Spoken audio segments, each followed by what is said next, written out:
শহীদ ওসমান হাদি বাংলাদেশের গোটা বাংলাদেশের মানুষের হৃদয়ের মণিকোঠায় স্থান নিয়েছিল।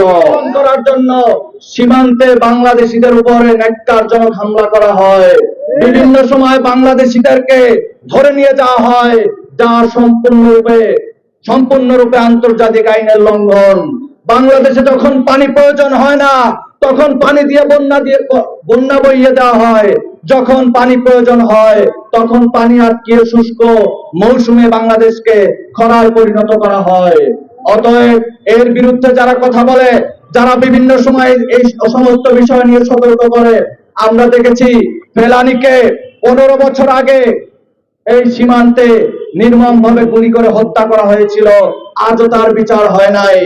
আবরার ফাহাদের উপরে যারা হামলা করেছিল, যারা বিভিন্ন সময়ে আবরার ফাহাদের জন্য হত্যার জন্য যারা বিভিন্ন সময়ে তারা যেই বিচারের শিকার হয়েছে, সেই বিচার আজও সম্পূর্ণরূপে বাস্তবায়ন করা হয় নাই। যার সর্বশেষ পরিণতিতে বাংলাদেশ পন্থীদের কণ্ঠস্বর, ইনসাফ এবং আজাদী রায়ের কণ্ঠস্বর, বাংলাদেশে কালচারাল ফ্যাসিজমকে কবর রচনা করার কণ্ঠস্বর হিসেবে শহীদ ওসমান হাদি বাংলাদেশের গোটা বাংলাদেশের মানুষের হৃদয়ের মণিকোঠায় স্থান নিয়েছিল।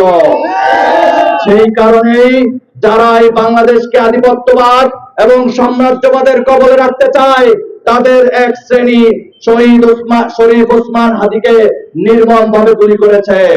আজকে গুলি করার 1 মাস হয়ে যাচ্ছে, কিন্তু আমরা দৃশ্যমান কোন বিচারের কোন কার্যক্রম আমরা দেখতে পাচ্ছি না।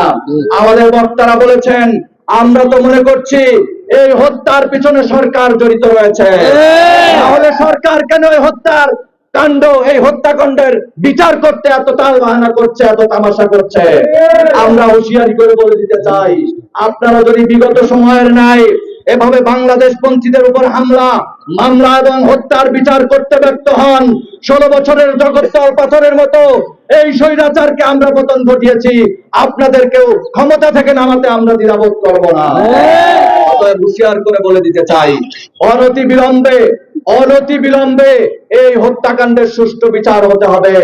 আমরা মনে করি আগ্রাসনের বিরুদ্ধে, আধিপত্যবাদের বিরুদ্ধে যারা কণ্ঠস্বর হয়ে ভূমিকা পালন করে,